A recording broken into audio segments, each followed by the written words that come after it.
በስመ አብ ወወልድ ወመንፈስ ቅዱስ አሃዱ አምላክ አሜን።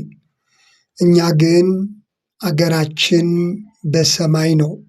የሐዋርያው የጳውሎስ መልእክት ወደ ፊልጵስዩስ ሰዎች ምዕራፍ 3 ቁጥር 20። ይህንን መልእክት የምትሰሙ ሁላችሁም በያላችሁበት ሰላም እግዚአብሔር ይብዛላችሁ።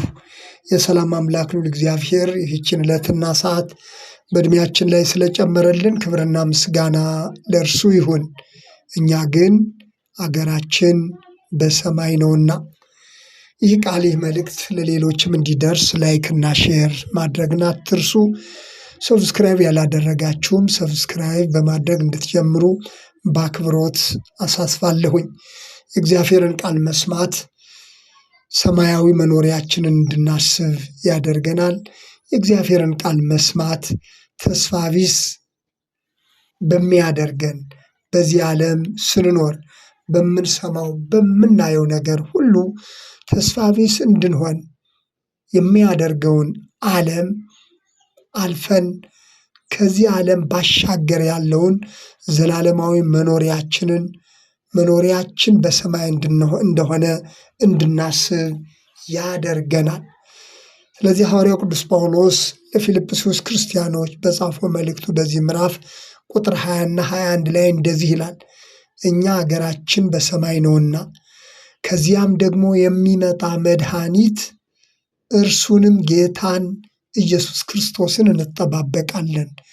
እርሱም ሁሉን እንኳ ለራሱ ሊያስገዛ በሚችልበት አሰራር ክቡር ሥጋውን እንዲመስል የተዋረደውን ሥጋችንን ይለውጣል ይላል።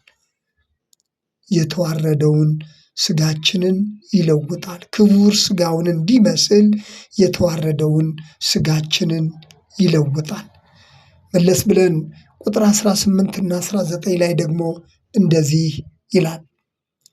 ምዕራፍ 3 ቁጥር 18 እና 19 ላይ ደግሞ ብዙዎች ለክርስቶስ መስቀል ጠላቶች ሆነው ይመላለሳሉና። ብዙዎች ለክርስቶስ መስቀል ጠላቶች ሆነው ይመላለሳሉና ብዙ ጊዜ ስለ እነርሱ አልኋችሁ፣ አሁንም እንኳ እያለቀሱ እላለሁ።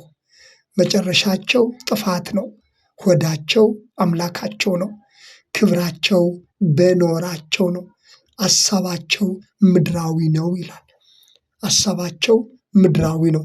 ከዚህ ቀጥሎ ነው እኛ ግን አገራችን በሰማይ ነው የሚለው። ምክንያቱም እዚህ ላይ ሐዋርያው ጳውሎስ እያለቀሰ ጭምር እያዘነ ጭምር ለፊልጵስዩስ ክርስቲያኖች የጻፈው የተናገረው ይህ ቃል መጨረሻቸው ጥፋት የሆነባቸውን ሰዎች እያሰበ ነው። መጨረሻቸው ጥፋት ነው፣ ሆዳቸው አምላካቸው ነው፣ ክብራቸው በኖራቸው ነው፣ አሳባቸው ምድራዊ ነው ካለ በኋላ እኛ ግን አገራችን በሰማይ ነው ይላል። እኛ ግን አገራችን በሰማይ ነው። ሆዳቸው አምላካቸው እንደሆነ መጨረሻቸው ጥፋት እንደሆነው አይነት ሰዎች ሳይሆን እኛ ግን አገራችን በሰማይ ነው፣ ሰማያዊ ዜግነት ያለንን ይላል። እንደምታስታውሱት መድኃኒታችን ኢየሱስ ክርስቶስ ያስተማረው ጸሎት በሰማያት የምትኖር አባታችን ሆይ ብላችሁ ጸልዩ የሚል ነው። በሰማያት የምትኖር አባታችን ሆይ ብላችሁ ጸልዩ። ስለዚህ አባታችን ያለው በሰማያት ነው ማለት ነው። አባታችን ያለው በሰማያት ነው። ስለዚህ የእኛም ሀገር አባታችን ባለበት በሰማይ እንደሆነ ሐዋርያው ቅዱስ ጳውሎስ በመልእክቱ ገልጾታል። እንዲሁም መኖሪያ የዘላለም አምላክ ነው ተብሎ የተጻፈ ቃል አለ። ኦሪት ዘዳግም ምዕራፍ 33 ቁጥር 27 ላይ መኖሪያ የዘላለም አምላክ ነው። መኖሪያችን በምድር ብቻ ክፉዎች፣ ጨካኞች፣ ግፈኞች፣ አመፀኞች ባሉበት በየጊዜው ሰዎች ያለ ኃጢአታቸው ያለ በደላቸው በሚገፉበት በሚሰቃዩበት አመፀኛ ዓለም አመፀኛ ምድር ሳይሆን በሰማያት በአባታችን መኖሪያችንም ከአባታችን በሰማያት ለዘላለም እንደሆነ የእግዚአብሔር ቃል ይህንን ይነግረናል። ስለዚህ ከሰማያዊ መኖሪያችን ከአምላካችን ከእግዚአብሔር ጋር የሚነጥለን ነገር እንዳይኖር የእግዚአብሔርን ቃል መርህ አድርገን ሕይወታችንን ወዳቸው አምላካቸው መጨረሻቸው ጥፋት ከሆነባቸው ሰዎች መለየት እንደሚገባም የሚያስረዳ ነው። ከሰማይም የሚሆነውን መኖሪያችንን እናፍቃለን ነው የሚለው ቅዱስ ጳውሎስ በሁለተኛ ቆሮንቶስ መልእክቱ ምዕራፍ 5 ቁጥር 1 ጀምሮ ያለውን ስናነብ ከሰማይም የሚሆነውን መኖሪያችንን እንድንለብስ እንናፍቃለን። ምክንያቱም ራሱ ክርስቶስ እንደተናገረው በአባቴ ቤት ብዙ መኖሪያ አለ፣ ያንን መኖሪያ ላዘጋጅላችሁ እሄዳለሁኝ፣ ተመልሼ መጥቼ ደግሞ እናንተን ወደዚያ ወስዳለሁኝ፣ በአባቴ ቤት ብዙ መኖሪያ አለ ብሏል። የእኛ መኖሪያ በዚያ በአባታችን ቤት ነው። ስለዚህ ሐዋርያው እንደተናገረው በምድር የነበረውን ስራ በምድር የነበረውን አገልግሎት እያጠናቀቀ ባለበት ሰዓት ይህንን መልእክት የጻፈው በእስር ሆኖ ነው ሐዋርያው ጳውሎስ። ስለዚህ ለፊልጵስዩስ ክርስቲያኖች እያሳየ ያለው ሰማያዊ መኖሪያቸውን እንዲያስቡና እንዲያሰላስሉ ነው። ስለዚህ በምድር ያለው ምድራዊ ኑሯችን እንደ ድንኳን ነው የተመሰለው። ሁለተኛ ቆሮንቶስ ምዕራፍ 5 ስናነበው በምድር ያለው እንደ ድንኳን የሆነው መኖሪያችን ቢፈርስ በእግዚአብሔር እጅ የተሰራ ሰማያዊ መኖሪያ አለን ሲል ነው የገለጸው። ስለዚህ ክርስቶስ ደቀ መዛሙርቱ እያዩት በምድር የነበረውን ስራ ከጨረሰ ካጠናቀቀ በኋላ ደቀ መዛሙርቱ እያዩት ወደ ሰማይ ማረጉ ይታወቃል።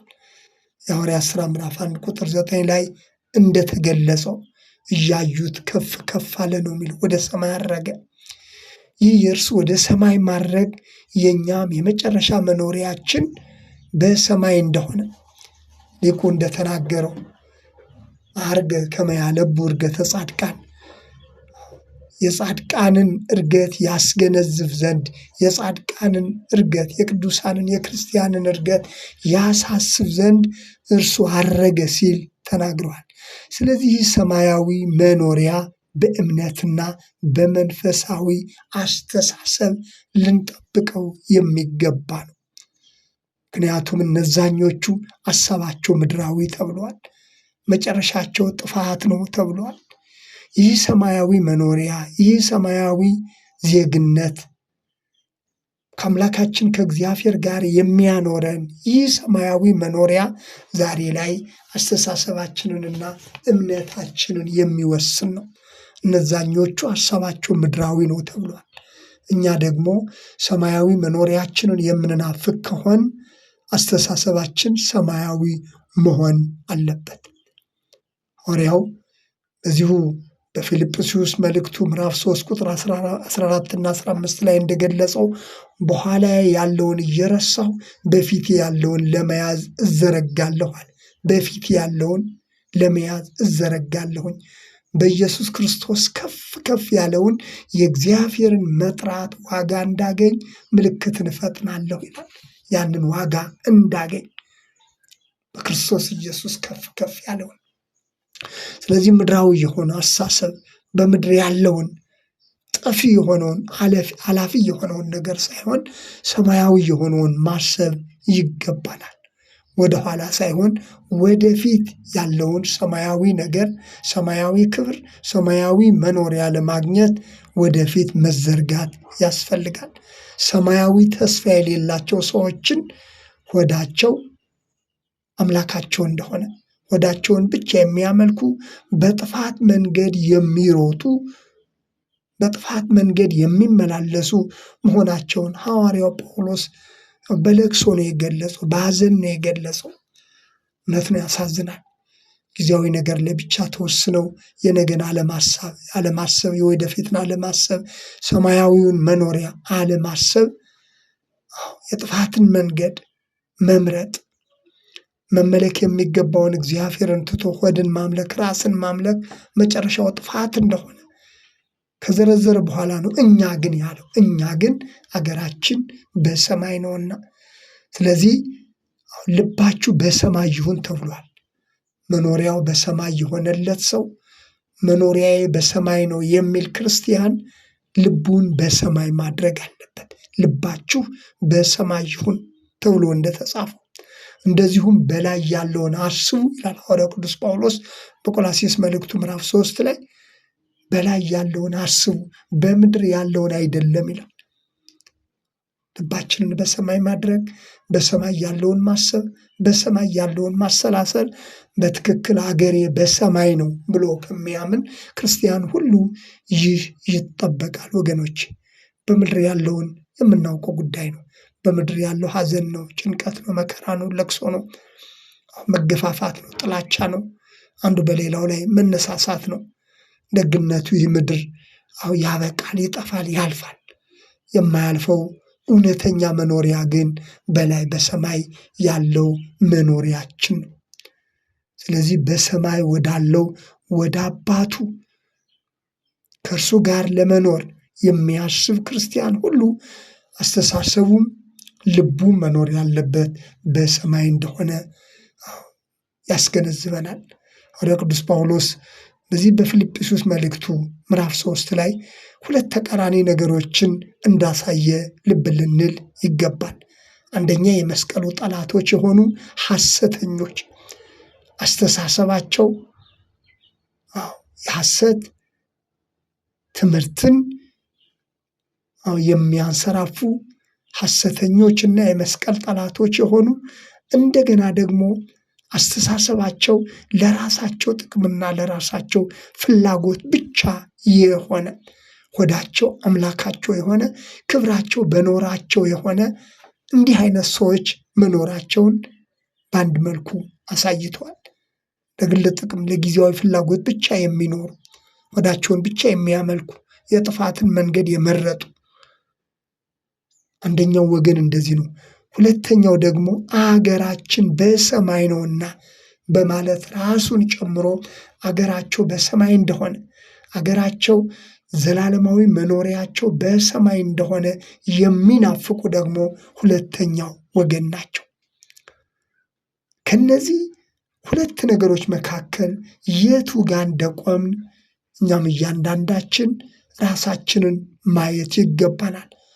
ሁለት ሐሳቦችን ሁለት ተቃራኒ ነገሮችን ሐዋርያው በፊልጵስዩስ መልእክቱ ላይ አስረድቷል። በእነዚህ በሁለት ነገሮች መካከል ከየትኛው ወገን ነው ያለሁት? እኔ የቆምኩት የቱ ጋር ነው? በጥፋት መንገድ ነው? በሕይወት መንገድ ነው? ሀገራቸው በሰማይ ከሆነ ወገን ነው ወይስ ሆዳቸው አምላካቸው ክብራቸው በኖራቸው የሆነ የመስቀሉ ጠላት በመሆን በሐሰት መንገድ በሐሰት አስተሳሰብ ከሚጓዙት ወገን ነኝ ብሎ ራስን ማየት ያስፈልጋል።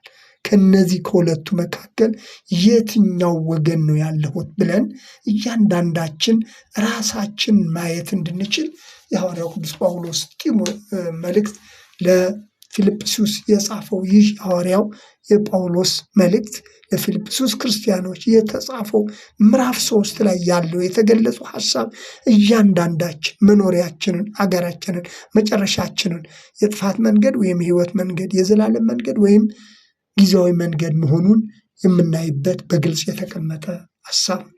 ስለዚህ ይህንን በውል መረዳት ይህንን በውል መገንዘብ ደግሞም ምዕራፍ 3ን በማንበብ ደግሞ ይበልጥ እግዚአብሔር የሚለንን የቃሉን እውነት የቃሉን ምስጢር በመንፈስ ቅዱስ መሪነት ደግሞ ይበልጥ ማየትና መመርመር እንችላለን። ስለዚህ ዋናው ነገር ግን ሀገራቸው በሰማይ የሆነላቸው ሰዎች አሉ። እንደገና ደግሞ የጥፋትን መንገድ የመረጡ ሰዎች አሉ። ከነዚህ መካከል እኔ ማን ነኝ? እኔ ከየቱ ጋር ነኝ ብለን ራሳችንን ማየት እንችላለን። ስለነበረን ጊዜ እግዚአብሔር ስም የተመሰገነ ይሁን።